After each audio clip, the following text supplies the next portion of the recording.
Hello বন্ধুরা, তোমাদের সাথে আরেকটি মিনি ভ্লগ শেয়ার করছি। আজকে আমি তোমাদেরকে করে দেখাবো অপরাজিতা ফুলের চা। তোমরা অনেকেই হয়তো ভাবছো অপরাজিতা ফুলের চা এটা আবার কেমন, আবার অনেকেই কিন্তু এর বিষয়ে জানো। হ্যাঁ বন্ধুরা, আমি নেট সার্চ করে দেখেছি অপরাজিতা ফুলের কিন্তু অনেক গুণাগুণ। এর মধ্যে অ্যান্টি অক্সিডেন্ট থাকে যা ক্যান্সার প্রতিরোধ করতে সাহায্য করে, স্কিন এবং হেয়ারকে ভালো রাখে, বলিরেখা দূর করে। এছাড়া যারা ডায়াবেটিসের পেশেন্ট তাদের ক্ষেত্রে তো এই চা ভীষণ উপকারী। এই সময় ছাদে প্রচুর অপরাজিতা ফুল ফুটছে, তাই আমি কিছু ফুল তুলে রেখে সেটাকে শুকিয়ে ধুয়ে রেখে দিয়েছিলাম। এবার সসপ্যানে 3 কাপ জল নিয়েছিলাম, সেই জলটাকে ভালো করে ফুটিয়ে এই অপরাজিতা ফুলগুলো দিয়ে আবার ফুটিয়েছিলাম। ফুটাতে ফুটাতে 3 কাপকে আমি 2 কাপ এনেছিলাম। তারপরে স্বাদ আনার জন্য আমি একটা এলাচ এর মধ্যে দিয়েছিলাম। এবার ভালো করে ফুটিয়ে তারপরে ছাঁকনি দিয়ে ছেঁকে তৈরি করে নিয়েছিলাম অপরাজিতা ফুলের চা। চাটা তৈরি করার পর দেখলাম এর কালারটা একদম ডিপ ব্লু হয়েছে, তাই জন্য আমি একটু লেবুর রস অ্যাড করেছিলাম। লেবুর রস অ্যাড করার পর এর কালারটা কিন্তু পুরো বেগুনি হয়ে গিয়েছিল।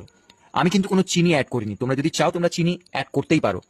চাটা কিন্তু খেতে খুব ভালো হয়েছিল। তোমরা যারা যারা ট্রাই করনি তারা কিন্তু ট্রাই করে দেখতে পারো। জানিও ব্লগটা কেমন লাগলো।